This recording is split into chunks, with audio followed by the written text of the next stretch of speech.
Welcome back to the Hardware Unbox podcast for episode 77. Today we're going to give a couple of brief updates on the FineWine situation that's been ongoing for a couple of weeks now, and then getting into some discussion about upcoming GPUs, the things we would like to see, some things about 9070 GRE that's been tested by some people, 9060 non-XT models, what maybe we'd like to see there, and then obviously RTX 50 Super Series stuff as well, because we haven't talked about that yet, so good opportunity to do so. So anyway, let's get into it. Good to see you again, Steve, for another podcast recording this week. I hear you've got some interesting follow-up stuff relating to our driver / AMD FineWine discussion from last week. So kick us off with that. Well, it's not my personal findings. I've been busy with other things. I will circle back to this hopefully in the near future because it's an interesting topic and there have been some interesting developments. So just the other day, Computer Base, who are a very well-known, very well-established, respected tech website, they decided to do a driver comparison, and they were very clear in what they were doing. So it was purely a look at drivers, so comparing the release drivers with the current drivers. I think it was about 21 games they had, and despite us testing 18 games and them 21 games, I think it was only about half a dozen titles that overlapped, but there was still some good data that we could use in their testing. I think they found overall that the 5070 Ti performance went unchanged overall, and they saw about a 5% uplift. I think you read the article as well. Am I recalling that correctly? I didn't focus too much on those overall numbers, but I think they found around a 5% improvement overall, which based on their original review numbers would take the 9070 XT from slower than the 5070 Ti to about the same performance at 4K, which is exactly what I found. Unfortunately, they only did 4K testing. I found there was more of an uplift at 1440p, and there can be various reasons for why that is, such as overhead and stuff like that they could have improved upon. But anyway, the takeaway is Computer Base did purely a driver test, so release driver versus latest driver, and they did find a few performance uplifts, some of which were quite notable. So one, for example, was Space Marine 2. They found an 18% performance uplift there for the 9070 XT. And based on what they've said they've done, that came just the way of drivers. So I saw a 10% uplift in Space Marine 2, though I think that might have been at 1440p. I think 4K may have been smaller. But anywho, I found a performance uplift in Space Marine 2 for the 9070 XT, and they've found a very positive performance uplift. Now, the other games that overlapped included Dragon Age the Vanguard, God of War Ragnarok, Star Wars Outlaws, and those three, they saw 0% uplift, and I also saw a 0% uplift. So it's important to note that I didn't see strong performance gains across all games. It was a good amount of them, but not all of them. Stalker, my frame rate went from 39 to 42, whereas they saw no change in performance. So hard to say what's going on there, whether there's a performance improvement for Stalker 2 or not. We're talking about a couple of frames. There's been a large patch in there for that game in between when you would have tested the two versions. They did claim there was a performance-related patch, which is what I attributed that performance uplift to, of a few extra frames. There's also the margin of error with this sort of testing, even though we do a 3-run average. Like you could have, 1 FPS taken off, as in it was 1 FPS down on the original run, and then we gained an FPS on the other run, and it makes there's a 1 FPS difference. So not a huge gain there either way. And then unfortunately they tested The Last of Us Part 2, which is newer, so we just haven't had a chance to update yet. I tested The Last of Us Part 1. Now, I saw no performance improvement for The Last of Us Part 1. They saw a 9% uplift for The Last of Us Part 2, which makes sense, plausible. It's a newer game. They've probably had less time to optimize for that one, whereas The Last of Us Part 1's an older game. And that's typically what we saw. The games that don't get updated as much or are just older didn't have performance gains, like Dying Light 2, for example. Whereas Space Marine 2's had a number of performance improvements, patches to the game, and other optimizations that the driver, like I said last time, sometimes complements. AMD's driver team works with the developers to ensure that those changes that they've made work with the driver. So computer base, it doesn't fully verify our findings because they haven't tested all the same games we've tested, but they've shown that there are performance improvements for the 9070 XT, certainly more so than the 5070 Ti, since the day one review. And not even since the day one review, just today, like as in if you compare them today with the latest drivers. So that was interesting findings. And then more recently, I don't know when this video went live. I think it might have been merely hours before we went live with the podcast. A YouTube channel called Mostly Positive Reviews, again, tested the initial release driver with the latest driver, and they found some really interesting gains. Very probably similar to what I found. So they tested a couple of games where there was no performance change at all or very little.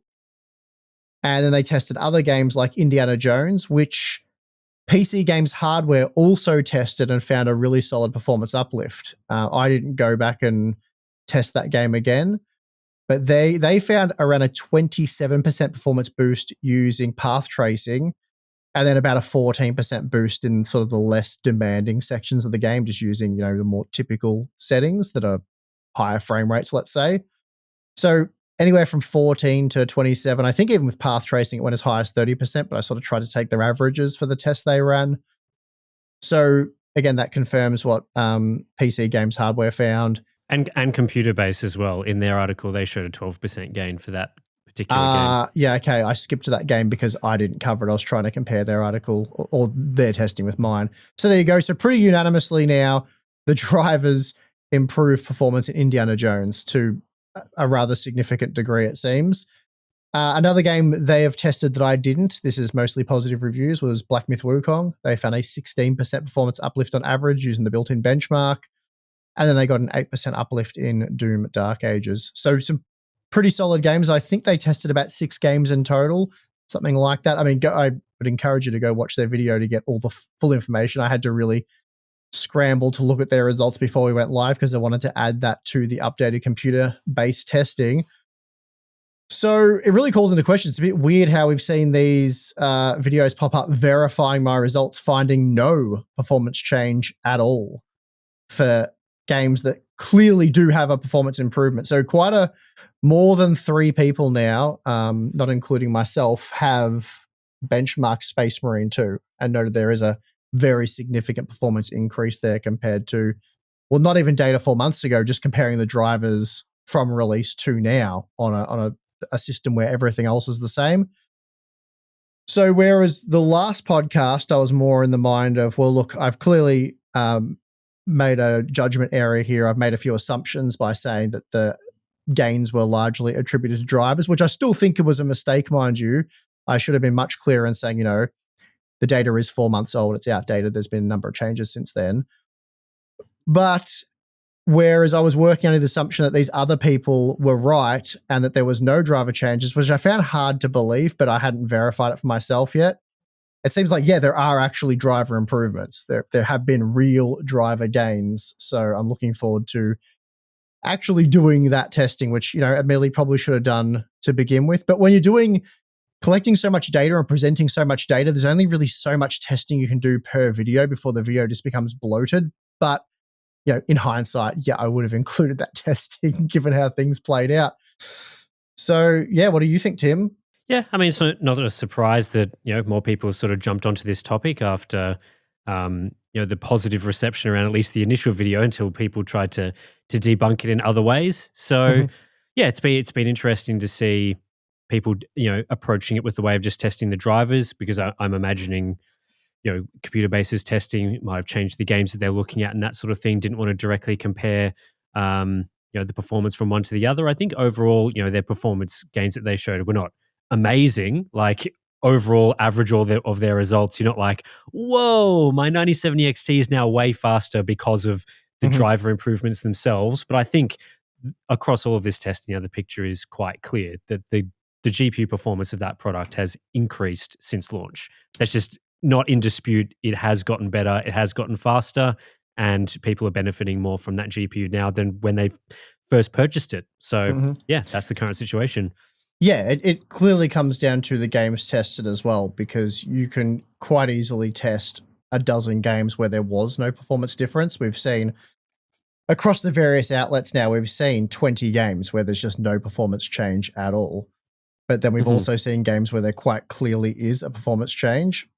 Yep. And again, Computer-Based did only test, and I'm not having a go at them here. They did great testing. They did only test at 4K, and I only saw a 4% uplift on average at 4K. So again, where I saw most of the gains was at 1440p. And I think mostly positive reviews. I think they did a lot of their testing at 1440p. Again, go check their video out. I didn't get time to get all the details just before we went live. I was actually just like, Tim, wait 1 minute before we go. I want to have a look at this because I just saw it pop up in my feed. But yeah, it seems like most the gains were bigger at 1440p, at least for me, but there were some gains at 4K. And I think that 4% I saw on average probably lines up roughly with Computer-Based. But again, it's going to come down to the games that are tested. And I think they tested 21 games and we had like half a dozen overlap. So you're going to get different results just because of that. But I think as more and more reviewers update their data, they're going to notice performance improvements compared to their review data. And again, I don't really want to talk about any of the videos that I feel got this wrong or tried to create a name for themselves on the back of our work. But a few of the Hardware Unboxed Patreon members looked into their day one review data and compared it to their updated data. One example, like Cyberpunk, the 9070 XT was 14% faster in one of those videos, but the person making the video just never checked that, didn't notice. So their own data is showing them that what I'm saying is true, that the 9070 XT has improved in terms of performance. They just sort of missed the point of that video. And like I said, I could have done a better job of, well, not explaining the point of the video, but just not banging on about driver updates so much. But again, I will do that testing and maybe we can prove that there have been some pretty solid gains from drivers because, yeah, I'm really keen to test against Space Marine 2 and a few other games there. And that kind of driver test, I can really test 50 or 60 games or even more if I want to, because I'm not having to rely on having work that I did 4 months previously. So that gives me a bit more flexibility in the range of things that I can test. Yeah, nice. Yeah, I'm looking forward to that one. I want to put out there, this is a completely unrelated topic actually. I want some feedback from the audience on this particular question. Well, because, you know, I could do some research, but I'd rather not. I can't be bothered. So podcast is a good platform for that, right? So in a couple of months, my internet will be eligible to be upgraded in speed. So I'm currently on gigabit fiber. I will be apparently being upgraded to 2 gigabit fiber in a couple of months, which is nice, right? Nice. How are you surviving? How have you been surviving? That's rough. Yeah, gigabit, too slow for me. Yeah, that's no good. Yeah, hanging out for this 2 gigabit. The reason why I want to put this out to the audience is when you go from gigabit to above gigabit, suddenly all of the networking gear is now it will be too slow for my internet. And so currently in my office, I've got 10 gigabit networking, no issues there.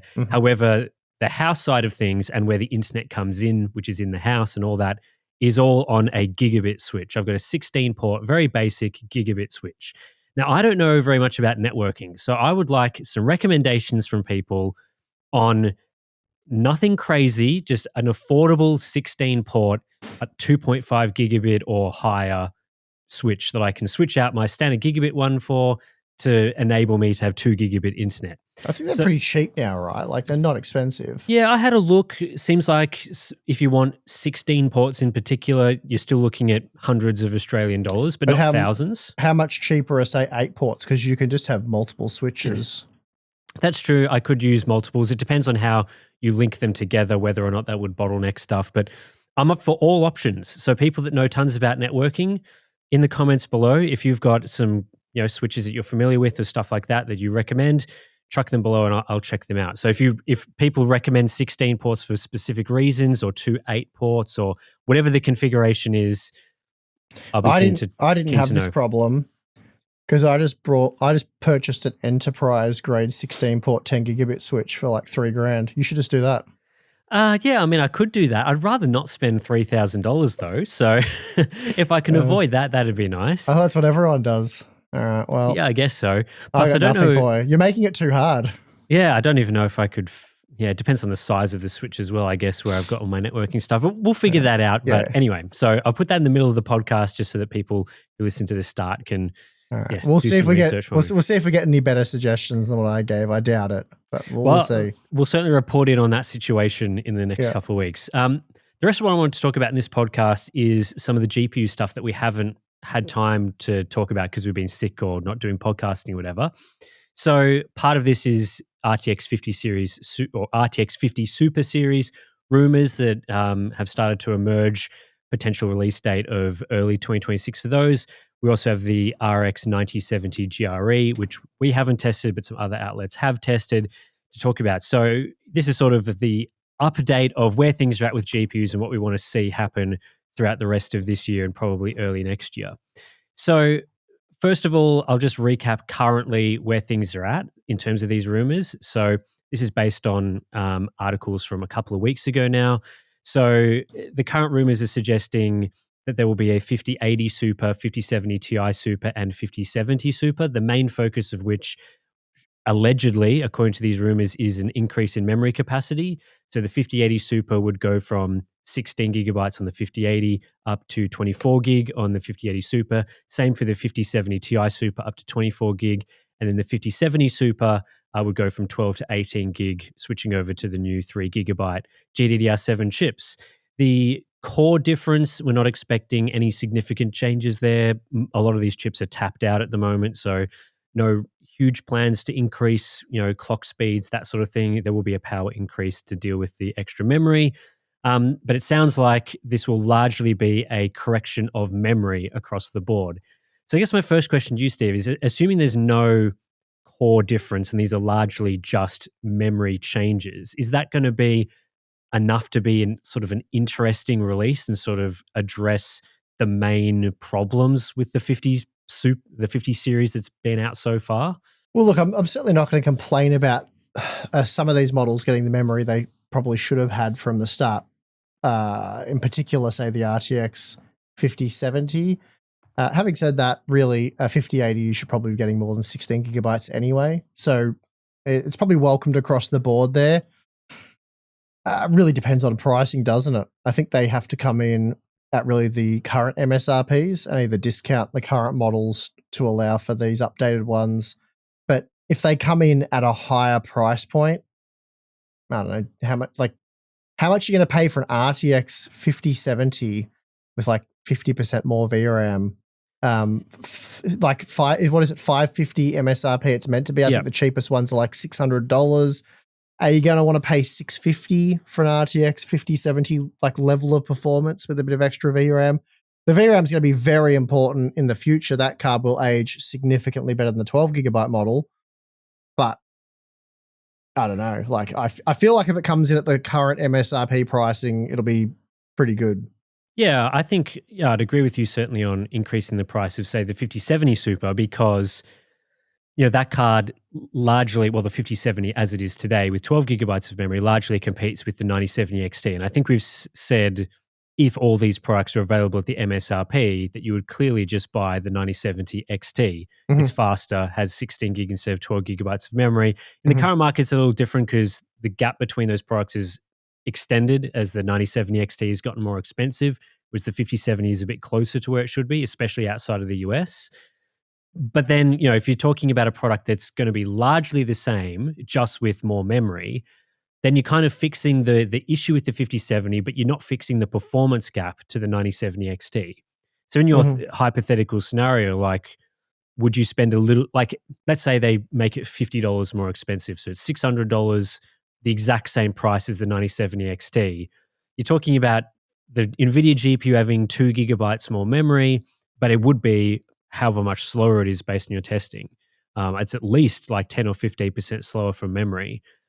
So that doesn't sound amazing if we're factoring in a price increase, but then it does become more competitive if it was the same price. It certainly becomes more viable. I'd be less hesitant to recommend it, but yeah, not super attractive.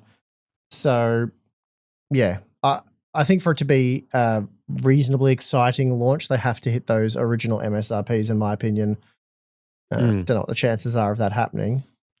Yeah, I think with the 5080 Super, adding it up to 24 gigabytes is going to be good for that product, and as you said, is probably what it should have launched at. But for something like a 5070 Ti Super, increasing that to 24 gig from 16 gig doesn't sound to me like, especially because the rumor is currently suggesting no core or memory frequency / core count increase. I just scrolled down the page, sorry to interrupt you, and they have updated it to have a core count increase on The this 5070 Ti Super? Oh, no, sorry. Okay, yep, sorry. I'm not keeping up. Yep. Yeah, the Ti Super and the 5080 Super are the same. They're saying the 5070 Super will have a core increase. So it's just rumored stuff. So whatever. Take what you will from that.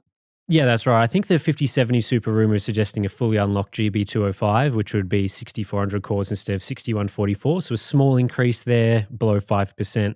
The other two models, no change, which is interesting because the Ti Super could actually have a core count increase. It's a cut down GB203.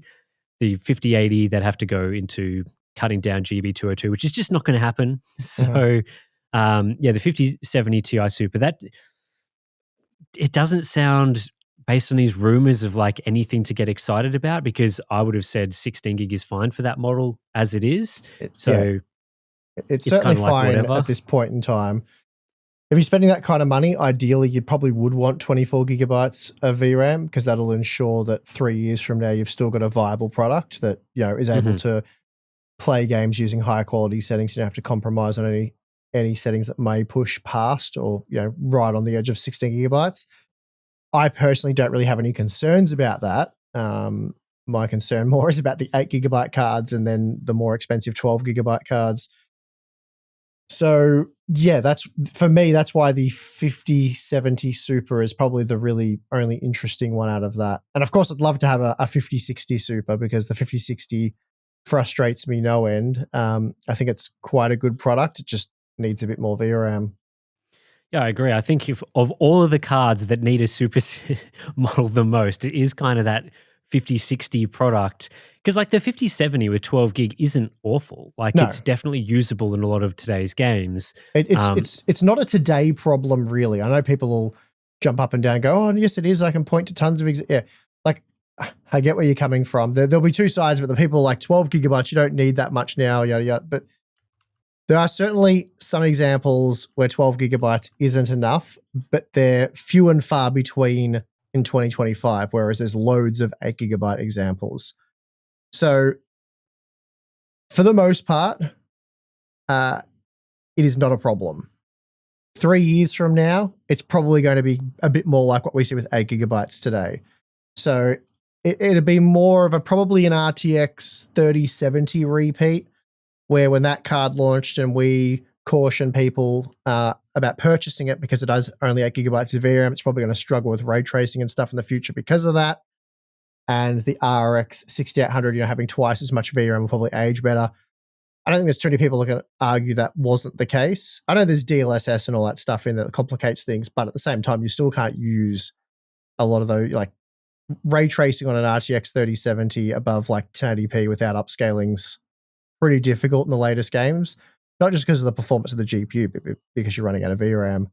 And I think we'll see a repeat of that with the 12 gigabyte 5070 in like 2 to 3 years from now. Of course, I don't know, but that's the reason why I'd be hesitant to get super excited about that product without the super release. Yeah, I'll be keen to know whether across the board, Nvidia does decide to do any price changes as well. And I don't mean up, I mean down, because with the 40 Super series, the 4070 Super came in at the same price, $600 US. They dropped the price of the 4070 down to $550 after that. The 4070 Ti Super was the same $800 price, and then the 4080 Super came in $200 cheaper because the 4080 was just not selling, which is kind of a different scenario this time. Seems like the demand for these 50 cards is a bit higher.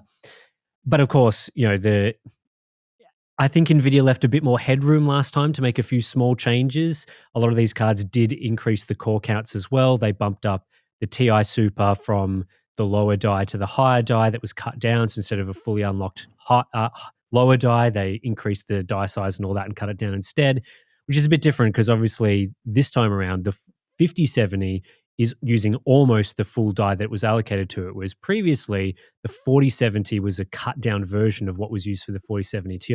So it just completely changes all this discussion around like what specifically they can do. But ultimately, at the end of the day, what's been rumored is probably what the cards should have launched at. And I'm I don't think they will, but they should definitely extend this to a 5060 Super as well and just price it appropriately for whatever it needs. I mean, they could charge, like if it had the right amount of VRAM, they could be charging even more for that card than they are today. Like if it had 12 or 16 gig or whatever would be possible, what's the card? $300 now. They could easily be trying to charge up near 9060 XT sort of money, 16 gig, which is a $350 model. At least that's my opinion. The performance wouldn't quite be there to justify that, but it's Nvidia. They can get away with those sorts of things. But then it encroaches too much on the 5060 Ti and that sort of thing. So yeah, it's going to be an interesting one from Nvidia coming up theoretically CES of next year. Not too sure whether that's actually going to be true or not, but that's at least when it's been rumored. So I guess we'll see what happens there. Do you have any further thoughts on the Super Series models? Not really. Not terribly exciting based on the rumors. It's kind of like whatever. Depending on what the pricing is really dictates how excited I will be about them. And best case, I would imagine they'll come in at the current MSRPs. And I think for that, it's like, yeah, that's a nice little upgrade. But if it ends up being like $50 more or whatever, then pretty underwhelming, really. And I don't really see the point. I mean, they may even increase the cost of the 5080 Super, considering the 5080 worldwide is not exactly a $1,000 model in a lot of situations.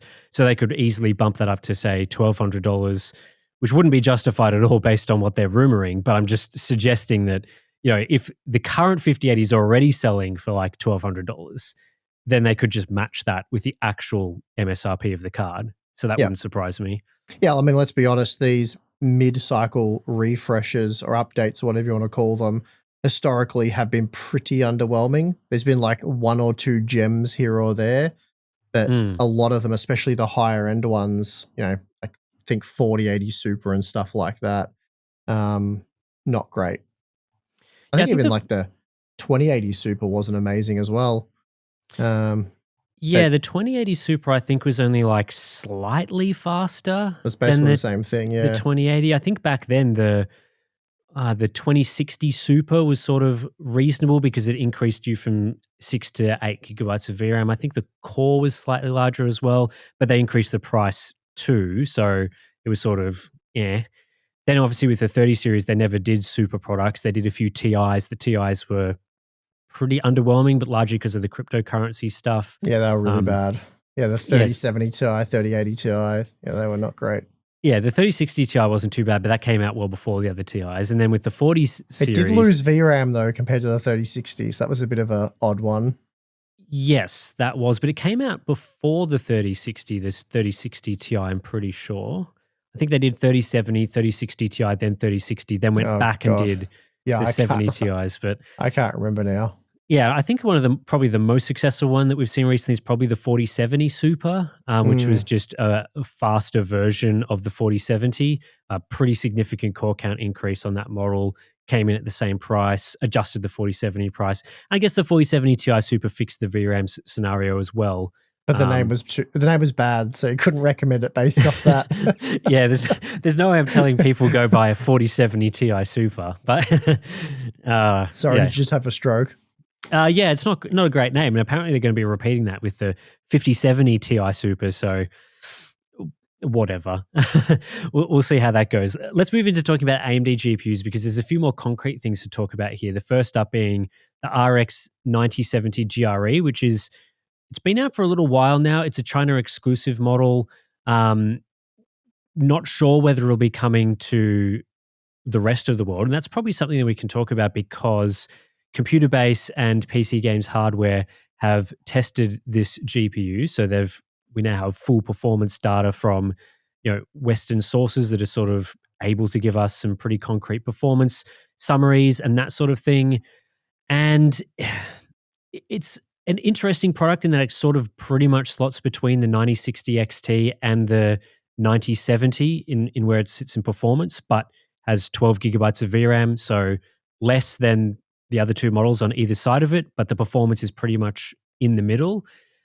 So, yeah, I don't know. Did you have any thoughts on where that sits in terms of its performance and what you're seeing from those reviews? The product honestly just doesn't interest me at all because, the region exclusive things sometimes we've gone and bought them, or even when it's been like, retailer exclusive, like Micro Center type things in the past, we've gone and sourced those products and reviewed them, but it's been useful for a very limited number of our viewers. So I was offered a GRE from someone in Taiwan like a month ago, but I just passed on it because I had other more interesting things that at least that's what I felt at the time. Didn't really want to spend a heap of money on this card that you couldn't buy anyway. So yeah, just passed on it.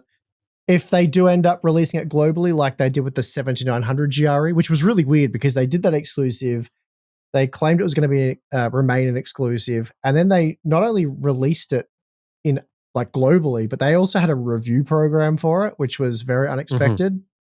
And I think they adjusted the price too. I think when the 7900 GRE was announced as the China exclusive, they gave it like a $650 US MSRP, which at the time didn't make a ton of sense because it was only sold in China. Like, why were they giving this US price as well? But then later, when they launched it worldwide as a card you could buy, just as a model from Newegg or whatever, they lowered it to $550, which made a lot more sense for that time. That's why you went and re-reviewed it, because you did review it the first time, but then had to correct it, basically. That's right. I went and bought it when it was a China exclusive, and then so I just thought I'm not going to bother doing that this time, and I'll probably stick to that. If they do globally release it, then I'll get one and do some testing. I think if they were to globally release it, so like what you're sort of asking, what US price I think it should be and stuff like that. I think at most they could charge there's two things here because there's the MSRP and there's the real retail price. I think if they were going to launch it globally, the MSRP for like reviews and whatnot, and to slot it into the current lineup of MSRPs would have to be no more than $450 US. That makes it about 30% more expensive than a 9060 XT 16 gigabyte.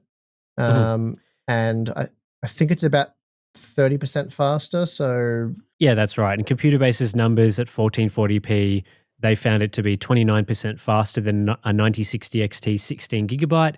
They found the 9070 to be about 14% faster than the 9070 GRE. So the 9070 GRE sits a little closer to this 9070 than the 9060 XT. Obviously, again, lower amount of VRAM there. And interestingly, the performance is very similar to the 7900 GRE, which was a 16 gigabyte model. So they found the 9070 GRE was 5% faster at 1440p, and they found it to be just 2% faster at 4K, I believe. Actually, 1% faster at 4K. So effectively the same model there. Obviously, the difference is, faster ray tracing performance. It supports things like FSR4, so it's a much better card to purchase. But yeah, I mean, even like $450 that you were suggesting sounds too expensive to me. Well, I said $450 max. Yeah. So because at $450, it has the same cost per frame roughly as a 9060 XT 16 gigabyte, but it has 4 gigabytes less VRAM. It has a better cost per frame if you stay within the VRAM, which should be relatively easy for the most part, as I said. It'll be better in terms of cost per frame than an RX 9070. Which should be $500. Like it is $550, but it should be $500 MSRP. So at $450 max, well, $450 would be 20% cheaper roughly than the MSRP of the 9070 and like 13% slower or something. So that gives it better value, but also loses 4 gigabytes of VRAM. So that's why I landed on $450 max. If you start going down to like $400, then it's like, well, is it cannibalizing, or does it make more sense than a 9060 XT 16 gigabyte? Again, it'd be faster, but less VRAM. So it makes the lineup a little bit confusing as to which way you should go there. I think at $400, and especially if they hit $400, it would be a wildly popular product. Yeah. But yeah, that's not the case. I think an RTX 5070, like I said earlier, MSRP is $550. typical retail price at present is like $600. So yeah, if they set the MSRP at $450, but it's sold more like, you know, $500, $550, then you might as well just get an RTX 5070 if you were going to ignore like the 9070 series. Yeah, like I said, it gets a bit complicated, but I think if I was to set the MSRP, it would not be $1 over 450. Yeah, I think that the optimal price is probably somewhere between $400 and $450. Like, it doesn't have to be exactly either one of those. Yeah, it could be like prices, $430 or something, and that'd be good. Yeah, I mean, $430 would make it the same price as the 16 gigabyte 5060 Ti. Based on computer bases numbers, it would be about 20% faster, a little over 20% faster, less VRAM, Nvidia feature difference. So, you know, it would be okay there. I think the main issue that they have, well, they have a couple of issues really. The first is that there's a large gap between the 9060 XT and the 9070. The 9070 is about 50% faster. So that's a huge gap to have no product in. In Nvidia's lineup, there's a much more consistent increase as you go up from 5060 Ti, 5070, 5070 Ti, and so on. The gaps are a little lower there, which makes, you know, there's less stuff to fill in between those products. And obviously there's a huge price gap as well. You know, you're going from $350 to $550. Obviously, you'd ideally want a card in between those to capture more buyers. The problem that AMD has is that they've only made 2 GPU dies. I think this is why we probably won't see the 9070 GRE launch in wide availability, is because, you know, the prices that we're talking about, we're suggesting like at most $100 more than a 9060 XT, probably between $50 and $100 more. But they're using a die that is up from 199 square millimeters on a 9060 XT to 357 square millimeters for Navi 48. So it's a much larger die. Much more expensive to produce, but it's cut down. So obviously it makes sense to go from charging $350 for a 9060 XT up to $600 for a 9070 XT. But then if you're talking about having to cut that down and shave over $150 from the price, it starts to become difficult, you know, in terms of its economic viability. Now, it does have less VRAM, and I imagine part of the reason why they've gone with less VRAM is to save money on the product. I don't know how, you know, whether, you know, this RDNA 4 architecture just allows you to cut down the core count, but not the memory bus, because that depends on the architecture as to whether you can do that. But obviously, you shave off 4 gigabytes of VRAM, it costs less, so you can sell it for a lower price. But even then, like, you're talking about potentially selling a model that has a much larger die for a little bit more and slightly less VRAM. I don't think they'll be able to get the price in a position where it makes sense to sell that model. That's just my opinion. I think this is probably a card that, you know, it's currently priced at 4,200 Chinese yuan, which is about $585 US. I'm assuming there's some tax factored in there, which probably brings it closer to $500 and that sort of thing. But yeah, it's not in that range that we're talking about right now, or would be suitable for sort of that wide launch. So yeah, those are at least my thoughts on that. I think ideally AMD would need to make a GPU die between those two models.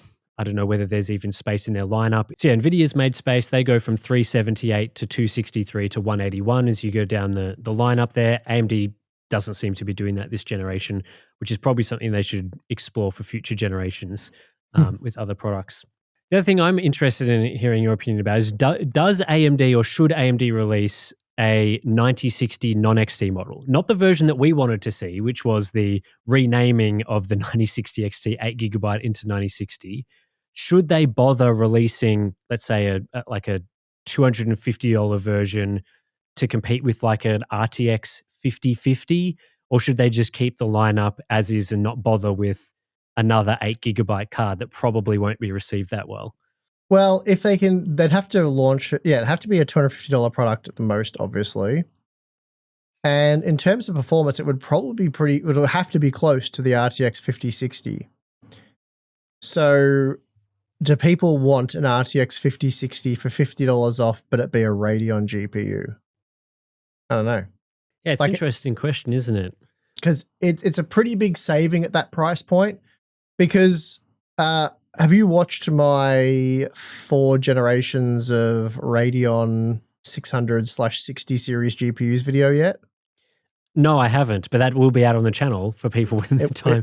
It will be. So come on, Tim, get on it. But I was a little bit surprised by, especially when obviously you don't exceed the VRAM limits, how much more powerful the 9060 XT 8GB can be than the 5060. Like it can be substantially faster, depending on the game, of course, but generally it is faster and sometimes a lot faster. And those products share the same price tag, don't they? So, yeah, I don't know. I'm not sure on that one. Like, yeah, an RTX 5060, but be a 9060 8GB of VRAM, which, again, I think 12 gigabytes should be the absolute minimum we see on discrete GPUs from either AMD or Nvidia. So not wrapped to have yet another mainstream, highly affordable 8GB GPU holding back gaming, in my opinion, which I've talked about, to death. So while I think it would be a relatively competitive product, I don't know if I really want to see another 8GB GPU. So I don't know exactly how to answer that question. But I think if they were able to offer RTX 5060 levels of performance for $50 off, it would be, mostly positive. I don't know. What do you think? I guess my first, you brought up a really good point there about would someone just want to buy like a Radeon version of a GeForce card? And I think it's a very enthusiast sort of thing, isn't it? Like enthusiasts that really keep up with the market are always interested in, how's Radeon compared to GeForce? Should I go Radeon? Should I go GeForce? Let's watch the hardware unbox breakdowns of those particular models and all the other reviews and all that sort of thing. But when you talk about people that largely buy 5060s and 5050s, the target market, those are people that just go in and buy whatever. Like they're not super interested in the performance comparisons because let's be honest, products like an RTX 3050 sold super well and that card was rubbish. So the majority of people who are ultimately buying those products are not people who are super invested. They're not looking at a hardware unbox review and going, wow, that's a super underwhelming GPU, but I'm going to hit the buy button anyway. It's people who, well, there is going to be an audience of people who don't have enough money. That's the option that is available to them at the budget that they have. But largely you're talking about pre-built systems, casual buyers, people who are just, entering PC gaming. They just get the Nvidia option because Nvidia is super popular.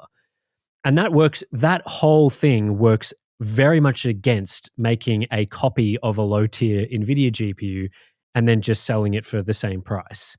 There would be some performance difference, but I think people, even if it was 5060 tier performance for 5050 tier pricing, people would just be looking at the store and saying, interesting.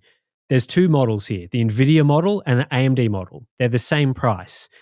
8 gigabytes on the box, that's the same. I've heard, maybe heard some whispers that VRAM's, an issue and you should think about VRAM. They appear to be the same. Why wouldn't I just buy the Nvidia card at the exact same price? And I think that's what's happened historically.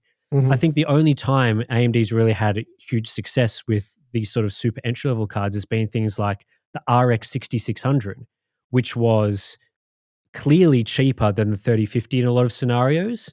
And that was, sold super well, had reasonable performance at the time. The 6600 XT did, okay as well once it got to below that sort of level of pricing for people doing their research at the low end. But outside of that, it's mostly Nvidia. So what's a more compelling product then? Because they could make a 9050, for example. So the 5060 is on average at 1080p 33% faster than the 5050. So substantial performance increase. So if a 9060 non-XT was like 25% faster than a 5050 for the same price, that's massive. Yeah. So I think in the enthusiast circles, nobody would be recommending a 5050 if they even are now. I think if they're like, well, if you want a current generation GPU and you want the cheapest thing you can get currently, that's $250 US. So get the 9060. Is that a bigger win or going $50 less than the 5050 with a product a better play, or do both of those things? So undercut the 5050 by like $50. So bring back the $200 price point but make it match the 5050 in terms of performance. So, yeah, I don't know. There's not much wriggle room. Like $50 off at those price points is obviously a lot. Like it's a substantial saving. Like you're saving 20%. It's a 20% discount, which for budget shoppers is pretty significant, especially if you're getting essentially the same thing. I think it's another question that goes back to the economics of the GPU itself, because again, I'm not expecting AMD to make a new die for this 9060 product that we're talking about. We're largely going to be talking about some sort of cut down Navi 44 with the same VRAM, 8 gigabytes as the 9060 XT that they already sell for $300. So the first question is, how many defective dies do they have, and to what level are they defective? Because there's no point cutting down better quality silicon to make it slower than a 5050 or equivalent to a 5050 but cheaper. So if they could make that, let's say the defective dies, most of them are about 5060 level performance, they don't have to cut too much out of them, then there's no point further nerfing that product. No, it'd have to be different silicon to target 5050 performance. Yeah, I think that's ultimately what is probably going to limit them there. Because again, when you go back to the 6000 series, they had the 6600 XT and 6600 on the same die, but that was cut down from the 6700, which they were sort of selling around that. What would today be a 9060 XT 16 gig sort of pricing is where the 6700 XT eventually got to. So they had a die below that effectively. Today, it's actually a smaller GPU die overall than back when they were saying the 6600, but you know how things go, smaller, processor node, all that sort of thing. So I think if they were to release this non-XT model, the performance that they're getting out of it's probably going to be pretty good, because I would imagine the level of cut down won't be that severe. They're not going to be saving any money on VRAM because they can't go any lower than 8 gigabytes. So it ultimately is going to come down to how many of them do they get, and do they want to switch from selling 9060 XT, let's say 8 gigabyte models for $300 to some alternate version for less money? So do the economics work out on that? Is the 9060 XT 8 gigabyte selling poorly at $300? So should they change it up and release some other model? And I don't know what the answer is there. I would think that if the yields are really good and they're getting a lot of 9060 XTs, that one play is just to discount that 8 gigabyte model further. Like if only, let's say they're getting 90% good versions, 10% defective, you may as well just start discounting the 9060 XT 8 gigabyte model. If 16 gigabyte sales are going well, but they're slowing down, you've got some supply. Imagine a 9060 XT that was even $30, $40 cheaper than it currently is. You're starting to further hurt the sales of 5060 models and encroach on the 5050, and that's without changing the configuration at all. Mm-hmm. So I guess that's one way I'd be thinking about it. And then if they do cut it down, I can't imagine they can make it $200, for example. I just don't think that would work. They're talking about like a 30% price cut for effectively the same cost to manufacture. It's just probably not going to happen. So I guess that's currently where we're sort of seeing things for the GPUs as they're coming out. Not sure whether, I think the 50 Super Series, that's obviously going to happen at some point. I think that's a definite. 9070 GRE is kind of will they, won't they on that model. Obviously it does exist. Whether or not it's a wide launch, not sure. And then 9060 non-XT, I think they will probably release some model there, but in what configuration, we've got no idea. There's no concrete rumors or anything, so we've just been talking about what we would like to see there. So that's kind of the GPU situation for the time being, unless you've got anything else to talk about in terms of the videos we've been publishing or anything else, we can get into some other stuff. I'll have some interesting content on the channel next week, some more CPU. I've actually been doing a heap of work on the CPU, GPU scaling. I think I might have mentioned that last time, but I've actually done a heap of work now. Previously, I think I was planning it or getting into it, but it's all done now, and I've started putting that content together. So some super duper interesting stuff. I actually posted a few graphs today in the Hardware Unbox Discord showing that the Nvidia Blackwell GPUs still have a fairly significant overhead issue when running DirectX 12 titles, very CPU bound. So so that's another reason to become a Patreon member. So you become a Patreon member, you get access to our Discord community. The Discord community has a BTS section, and in the BTS, you can see some charts from sort of a sneak peek of that upcoming video, which I'm assuming has a lot more testing and graphs and stuff in it as well. That's more of a exclusive at the moment. I was doing different testing. I wasn't really looking into that. And I found some interesting results. So I dug a bit deeper, produced the results and made the graphs and put it in the Discord to show, some pretty radical differences there in performance. But it's probably not enough for a video. I'd have to do more like testing specifically looking at that issue, which, I'll probably do at some point. But for now, I've just put that data in the BTS section. So that's actually not the content I'm working on. It's just that this is how I discovered this overhead issue previously, was doing the CPU and GPU scaling, which is really awesome data because it gives you, basically you're looking at multiple GPUs, multiple CPUs in various different games at multiple resolutions using different quality presets. And it gives you a really good picture of what's going on and how it's all working. And that really clearly exposed this overhead issue that a lot of people were sort of aware of, but didn't really know what was going on because they only ever had one data point. And so it was a bit confusing. So I think we did a 2-part series really showing clearly that issue, which is very much an issue. One example, just quickly, if you have a Ryzen 5 5600 processor and you're playing Rainbow Six Siege at 1080p with medium quality settings, if you happen to have a lot of money come your way and you upgrade to an RTX 5090 or a 5080 or a 5070 Ti, you'll find your CPU will cap you at about 330 frames per second, which, that's still quite good performance. We are using the built-in benchmark for this testing, so probably not as CPU demanding as other sections of the game, but it is highly repeatable and you could go do this testing yourself. So with a high-end GeForce GPU, your Ryzen 5 processor is looking at about 330 frames per second. What's interesting is if you buy a Radeon GPU like an RX 9070, you're not getting 330 FPS as your FPS cap. It's more like 450 frames per second. And that's because you have much more CPU available. There's less CPU overhead.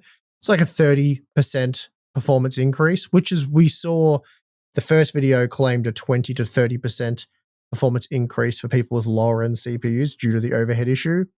So anyway, a lot of people were asking, do the Blackwell GPUs still have this CPU overhead issue? And yes, they do in DirectX 12 titles when you are heavily CPU bound. And I had some interesting results in Space Marine too, not to the same degree, but a Ryzen 5 5600 is limited to about 72 FPS with a GeForce GPU, like a RTX 5080 or 5090. But if you go to like a 9060 XT, you'll actually get like 77 FPS. So not a massive increase, but you wouldn't expect to get better performance with a Radeon RX 9060 XT 16 gigabyte when compared to an RTX 5090. You'd probably think worst case they'd be the same because your CPU limited. Yeah. So even at 4K, I had a graph. I think I put it in the Discord. So it actually gets worse. If you go to 4K using the medium settings, you'll still get 76 FPS with the Radeon GPU. But with a 5090, you'll drop back to 66 FPS. That's quite a substantial difference. So, but the 9060 XT only does 47 FPS. So the 76 FPS is achieved with the RX 9070. And that's the non-XT model. So the XT model would be a bit faster again, which would widen that gap. And that's another thing, like if I was going to do this testing, I'd probably add the 9070 XT and the RTX 5070 Ti to the data. So, that's probably something I can do in a month or two and have a look at a much wider range of games. But yeah, so that was an interesting finding. It is still an issue. Nothing's changed there because Nvidia did make a few announcements that they were reducing the overhead with upcoming architectures, but Okay. I haven't.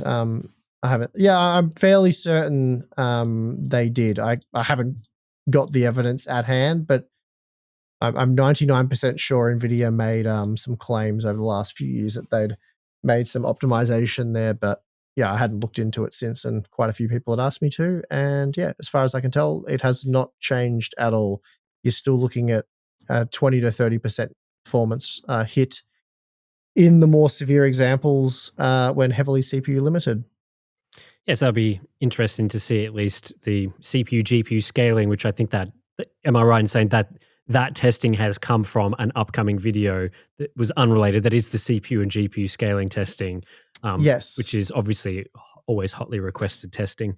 Yes, I've decided I'll be doing a regular series for at least the next few months of that. So we'll be starting off and I explain why, comparing the 9800X 3D with the 7600X. And then I'll be adding the 5800X 3D and the 5600. I can really only add like 1 to 2 CPUs at a time because it's an enormous amount of testing. There's something like 48 data points per game. So normally you're looking at like 3 maybe per GPU. But it's just because, each game's been tested with 4 GPUs, and then each GPU's been tested with at least 2 CPU configurations at 3 resolutions with 2 different quality presets, which gives you like, I think it's about 48 individual data points.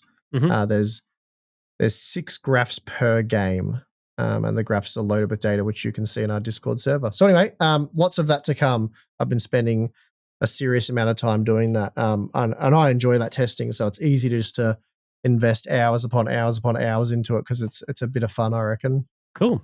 All right. Well, keen to check that one out when it's ready. For now, though, let's take a break and we'll come back and talk about our boring lives. All right, Steve, my life has been super boring this week. Nothing much has been happening. So I'm hoping that you will have some interesting things to talk about because I really don't.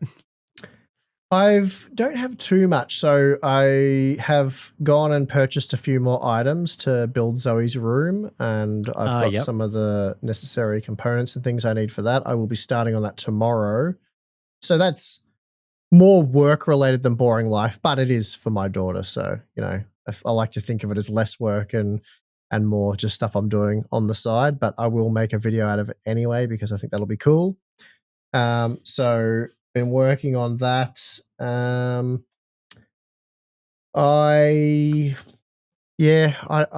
bought a new keyboard. So is that boring life stuff? You talked about keyboards. That's pretty boring. Yeah, let's put that in there. What sort of keyboard did you buy? I bought the Wooting 80HE. It's a newly released keyboard. I don't know all the stuff about it, but basically I've had a few different keyboards. One of them was that wireless Corsair, I want to say K63. And then I went to a different one and I just had problems playing Fortnite where when I was just going at full speed, I'm 42 now, so I don't know what full speed looks like, but I was mashing keys and the keyboard could not keep up with me. So it would often miss inputs and stuff like that. And when I'd like flick to SMG, it just didn't do it and stuff like that was getting annoying. Like I'm not saying it missed it all the time, but just in the heat of battle occasionally, I was like, either I'm getting old and not pushing the buttons and thinking I am, or the keyboard is failing me. So I decided, I'm just going to buy the 80HE because got positive reviews and it looks really good. And I'm happy to say that my skills have improved with it. So not missing any edits or anything with it like that. It's much faster than I am. So I'm able to unlock my full skill level with it. So that's great. But definitely improved. It's a really, really nice keyboard to use. Certainly the best keyboard I've ever gamed on by some distance. So really happy with it.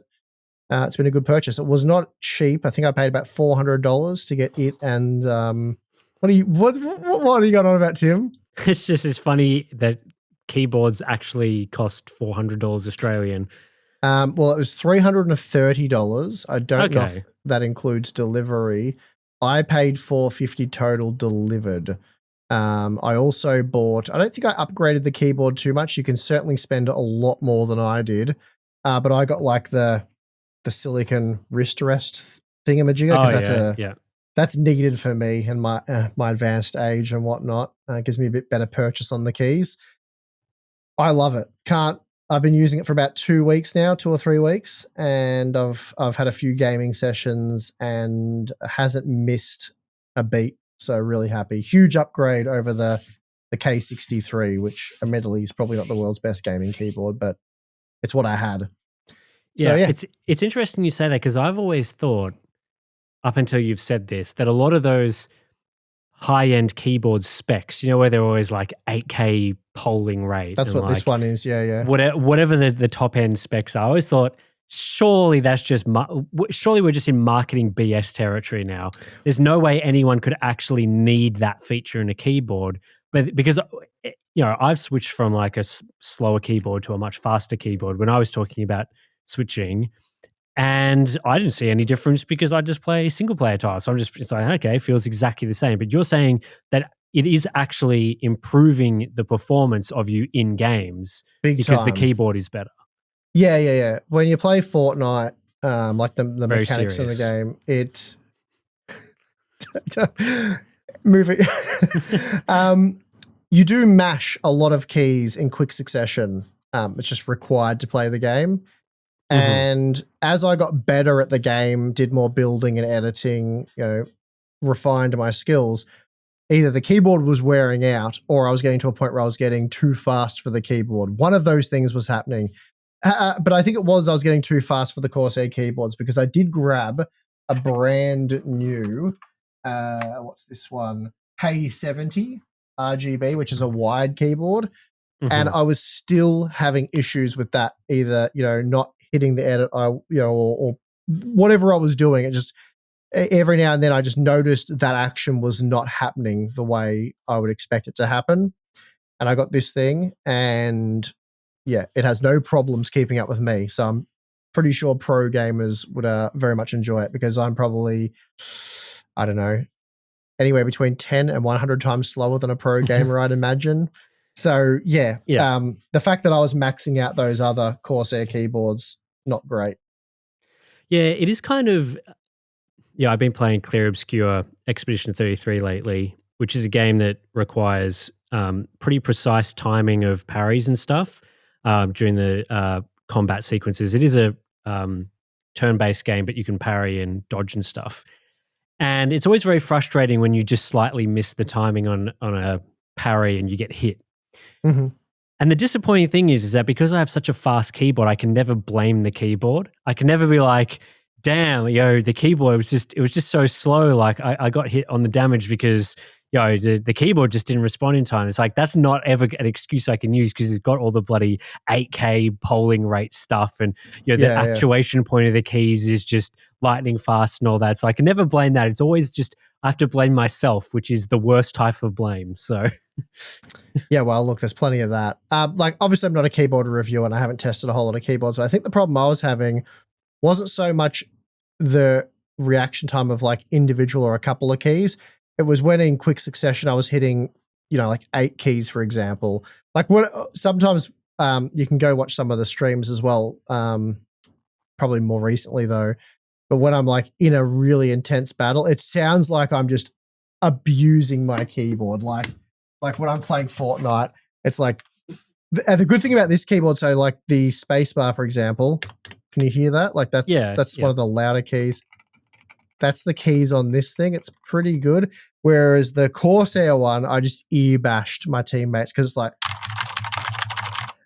realistically, it's probably similar to that, like the speed you're hitting it at, and it just could not keep up. So anyway, like I said, I'm really happy with it. I've had a few good gaming sessions with it, and I'm definitely playing better. So yeah, I like I said, I imagine if you're very, very good, it would be significantly noticeable. Because I'm able to notice the improvement, and I'm not very, very good. So if you're saying if you're still a teenager and somehow you have over $400 to spend on a keyboard with pocket money or working at Macca's money, then you should be going out and instead of buying other things for your PC, just high-end keyboards. I think if you're going like want to be pro in a game like Fortnite, a keyboard and certainly the mouse are two of the most important items. The GPU you can use just about anything because using the performance mode, a potato will run that. Probably want a half decent CPU and you're away. Like it doesn't cost a lot of money to play Fortnite at a high level. But yeah, you want at least a good keyboard and mouse, there's probably something better value than this, not necessarily better, but can get close to the same effect for less. But I'm just making things up. I have no idea because, like I said, I'm not really a keyboard guy. Do you like and those even super lightweight mice, like the ones with all Well, the holes in them? I have pretty good aim, I think especially for my age, and I just use a Logitech Pro mouse that I paid 60 Australian dollars for, and I've had it for like 4 years now, and it's still, the scroll wheel works. I actually thought, you know what? I'm getting serious. I want to get better at this. I tried a few different really expensive mice that I sourced through a couple of my contacts, and all of them sucked for one reason or another. Like scroll wheels, man. So many of them, because I used to use scroll wheel reset when playing Fortnite, which is like when you reset the build. It was the way I used to do it. And so many mice, the scroll wheel was just terrible. It either just didn't work properly, misclicked, or just had issues. Scroll wheels were the hardest thing I found to get a mouse with a good scroll wheel. But this Logitech Pro gaming mouse, which I don't even think they make this specific model anymore. They make similar ones that cost me $60. The scroll wheel on it has never missed a beat, and it still works after, I don't know how many hours I've spent gaming on this thing. Like, you know, the plastic's got a shine to it, like all the mat's worn off down to the whole way around the mouse. That's happened. But yeah, so the mouse I haven't had troubles with, but the keyboards, as of probably the last 12 months, I've started to run into problems. As I think I've certainly been doing more practice and whatever with Zoe as she's getting better. And yeah. So anyway, that's other than that, I've done a few more like installing smart switches and stuff around the home. So I've fully smart switched the studio now. So Nice. and that's using the Shelly stuff that I've talked about before, which has never sponsored Harbor Unboxed or anything like that. These are all things that I've Get on it, Shelley. We are open to sponsorships for smart switches. Yep. We don't have an official smart switch of the channel, so reach out. Yeah, well, I'm using their dimmer 3s now. I originally started down in my shed with the cheaper base model ones. I think they're like $20. These ones are $50, and the ones in the shed have been down there for a while now, and I haven't had a single failure or dropout or anything. They've been, I can say, 100% flawless. So I've upgraded to the dimmer 3s in the gym and the studio. At the moment, I actually have the lights on, so you can probably see it. It might flicker when I turn them up a little bit, but you can probably see a bit more of the background than normal for those who aren't listening purely as a podcast. And it's on 4%. So I have a dozen lights in the roof, and they're using 3.5 watts at 4%. If I go to 10%, let's go to 15%. So ignore the flickering. If you see, I can see there's a lot of flickering. So that's using it's gone up a bit, 11.5 watts at 15%. And then you can go to 50%. See, more flickering. And now it's stabilized at 38 watts. And then there's 100%. So I'm probably getting pretty shiny now. And that's using 80 watts. But it's, really efficient to drop them down to like, 20%. But I'll have to go lower because that's 8%. I think it's not flickering. It's flickering a little bit. I'll go down to 2%. Yeah, it's not too bad though. Yeah, the camera's not set. The shutter speed's not quite right. But I've set groups and things with it. So in the morning I can just it saves all the levels. So like this section I leave at 20%, the gym I leave at 20%. Over where the desks are, I have that at 100%, and then the garage I have that even lower. And I can group turn them all off and group turn them all on, and it remembers all the different dimming percentages per zone. So that's really cool. You can schedule them, and it's got a million things in the app. But anyway, I'm loving them. Really cool. So been messing around with those. And yeah, that's about it, I think. I bought a robot vacuum cleaner, actually. That was a bit of an ordeal. Yeah, you were telling me about this, the robot vacuum cleaner. Now, first of all, I have always been an advocate of the robot vacuum cleaner. And I've always That's said, why I got it, because of you. well, no, but the thing is, you were telling me last time I talked about when I bought a robot vacuum cleaner and I was like, these are so good, I just let it automate and vacuum my house, whatever. You were like, no, I've just got like the Dyson, whatever. I just manually vacuum, so easy, right? And now you're telling me that you've changed your mind and you bought a robot and you spent more money. You spent like twice as much as I spent on one. Oh, I've got to one up you at least. No, well, to be fair, I cheekily said I have a wife for that. And then she heard the podcast and then she said, this is going to cost you, that comment's going to cost you thousands of dollars. Yeah. And I was like, yep, me and my big mouth. So I still have a Dyson for the studio. And we still use, my wife has a Dyson V15 Detect thingamajigger, which she uses for downstairs. We have a 2-story house. We recently renovated the upstairs, which I think my wife showed you last time you were over. Yep, looks quite nice. I wasn't there for that tour. So anyway, and because we've got the nice new floors up there and the tiles and all that sort of stuff, it's all nice and new, and you notice like any fluff or whatever or stuff that hits the ground. And, she was taking the vacuum up there multiple times per day to vacuum it, and bit of a pain in the butt because, 2-story house and all that. I thought, Tim bangs on about those bloody robot vacuum cleaners. Maybe I should get her one. And I thought, I'll do a bit of research because I'd asked you a few times. I thought, I'm not asking Tim about the robot vacuum again because I remember I inquired a while ago about, which ones do you recommend? And you're like, oh, you're getting one, are you?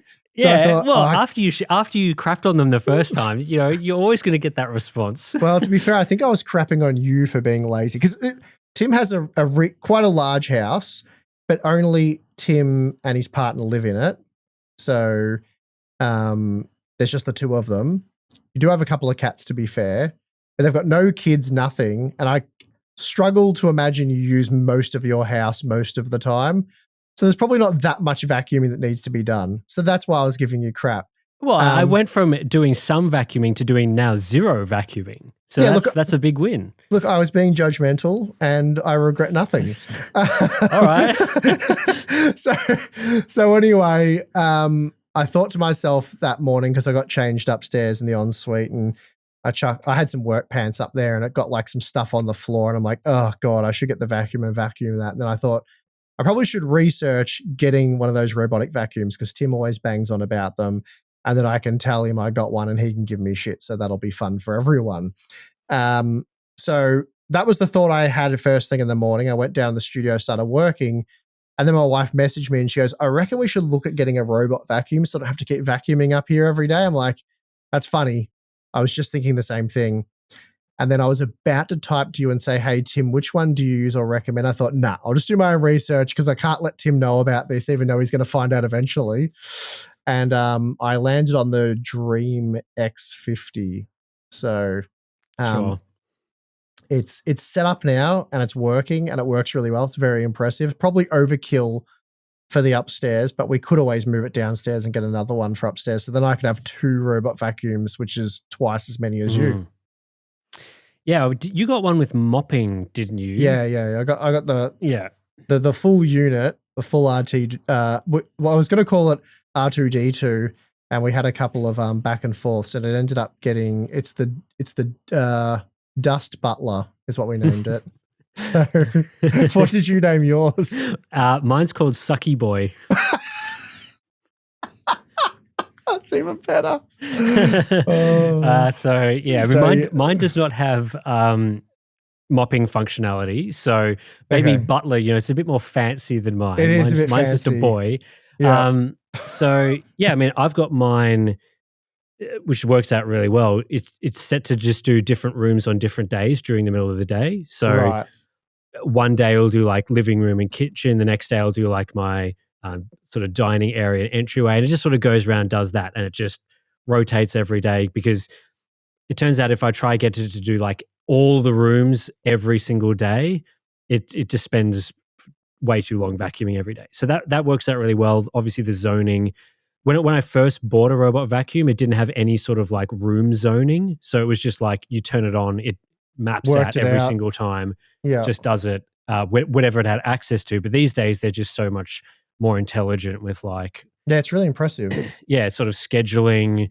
its ability to do certain areas, certain zones and stuff. So yeah, it just saves a lot of time. It doesn't do as well of as good of a job as a deep vacuum on carpet. So pretty good on like tiles, flat surfaces, but every so often you do need to get in there, especially with cat hair and stuff, and suck it up a bit better. But for like Sucky surface boy's maintenance, not getting it done. Yeah, Sucky boy just doesn't have the sucking power. So yeah, but yeah, like for surface level dirt and hair and stuff, it's really good. So just yeah, we've got the timber floors and then the tiles, so it works a treat on those. On the mopping function works well. I think she set it to do the mopping once a week or something maybe, and then it vacuums in the morning. It only takes about 35-40 minutes to do the whole of upstairs, which is I think is pretty good. The fact that you don't have to worry about it and whatever is pretty cool. So we've got one at the moment for upstairs. We're going to renovate the rest of the downstairs later this year, so that may get a companion one. But the cats are loving it. I got 2 female cats, and they follow it around with their eyes wide open. They're not as terrified as a normal vacuum because it's not as like high frequency, I don't think, high pitched. Yeah. So they're very interested in it. But yeah, when it turns around and faces them, they back up pretty quickly. And we've turned pet detection off. So we're like, the cats just have to fend for themselves on that one. My cats had the same sort of thing to begin with, but then nowadays they just don't move for it at all. Like it just fully hits them. And they're just like, nah, I'm not moving for this. Yeah. So we'll see how that story develops. But yeah, I bought it. So it was about, the recommended retail price is 3,000 Australian dollars. And I found one on the Dick Smith marketplace for 2,400. So I thought, wow, that's a pretty substantial discount. No one else was offering that discount at the time.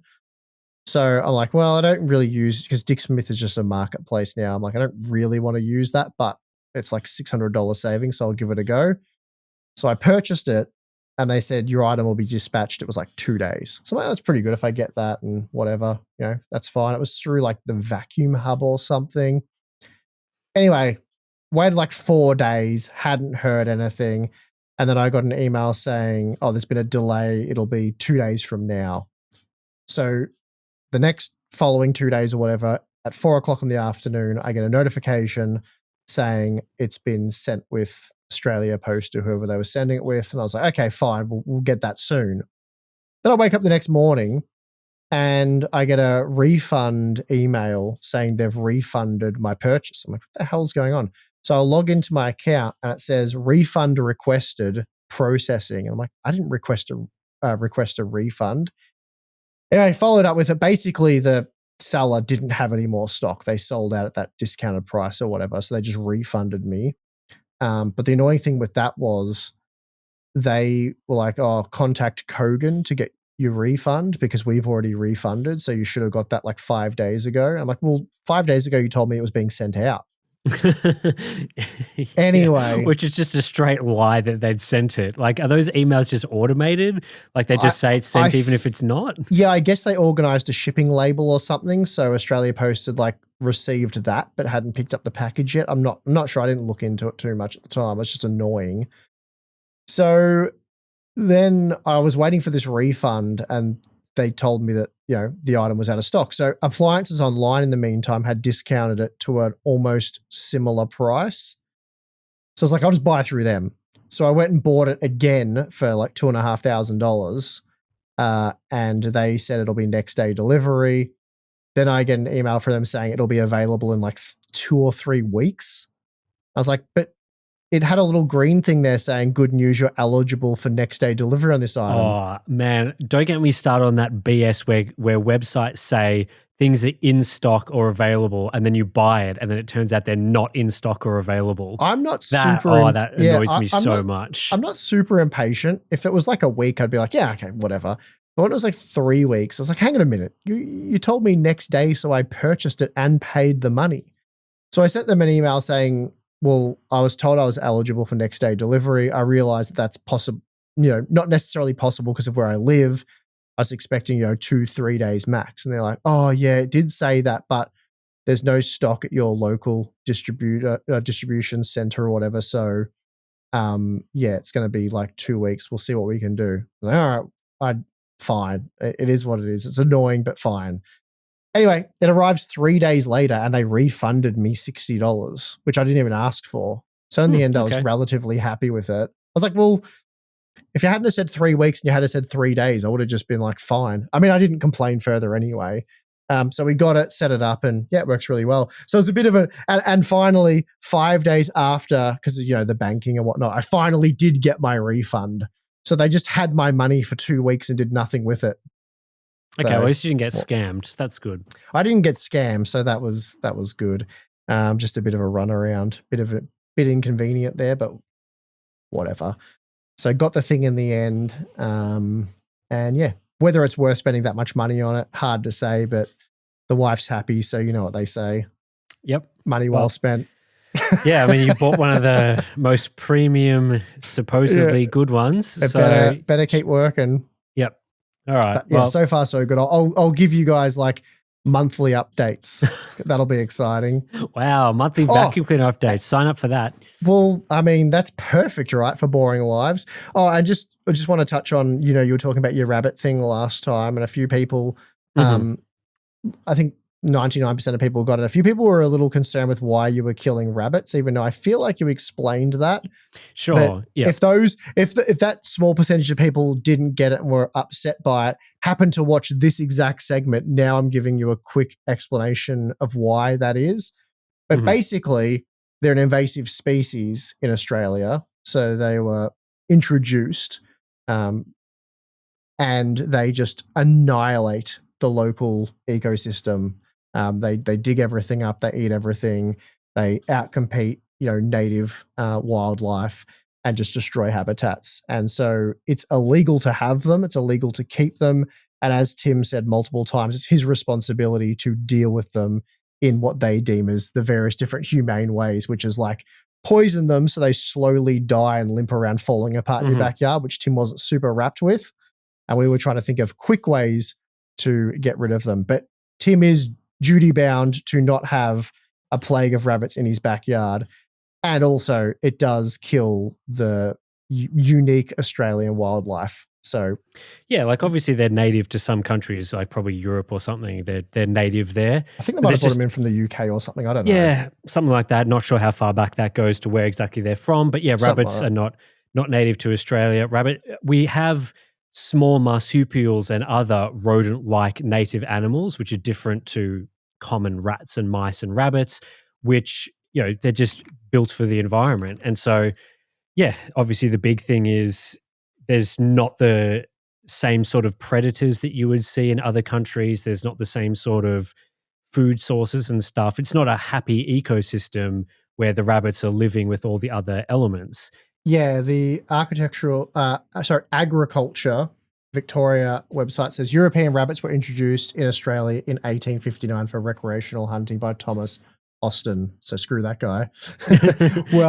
And within a few decades, they spread rapidly across the continent, becoming a significant pest due to their high reproductive rate and adaptability to various environments. Their introduction is considered the fastest spread of an introduced mammal in history. So yeah, they've really messed up the place. I remember a couple of weeks ago, not a couple of weeks ago, earlier this year, getting calls from like the agriculture department because of the bird flu epidemic or whatever was killing chickens, having to be on the lookout for certain types of, you know, diseased birds and then having to report them and kill them and stuff. So yeah, it's just a whole thing when you sort of live a bit more rurally. There's all sorts of agriculture related things because I live quite close to farms, as do you, and so you don't want to have invasive species destroying crops and destroying that sort of thing either. So yeah, I imagine at some point in the future we'll have dust butlers and sucky boys outside cleaning the rabbits up for us, and then that's when we'll be able to get them under control. When the AI robots, you know, first deal with the rabbits, and then maybe they'll probably turn on us. Yeah, they probably will. See how that plays out.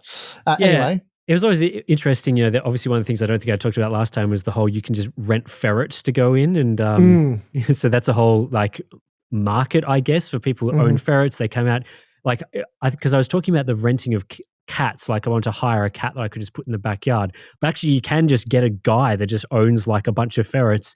You send them into the warrens and they do the business. then they come back out and happy days. So that is an option as well. But anyway, I'll keep people updated on the rabbit situation because there hasn't been any updates since last time. It's winter, they're all hiding, that sort of thing. So once it gets into breeding season, we'll see how effective my strategy's been. That'll pretty much do it for this episode of the Hardware Unboxed podcast. Thanks to everyone that's listened to the end with our rambling about lots of random stuff. So yeah, we'll be back next week with another episode talking about whatever's happening in our testing or news and all that sort of thing.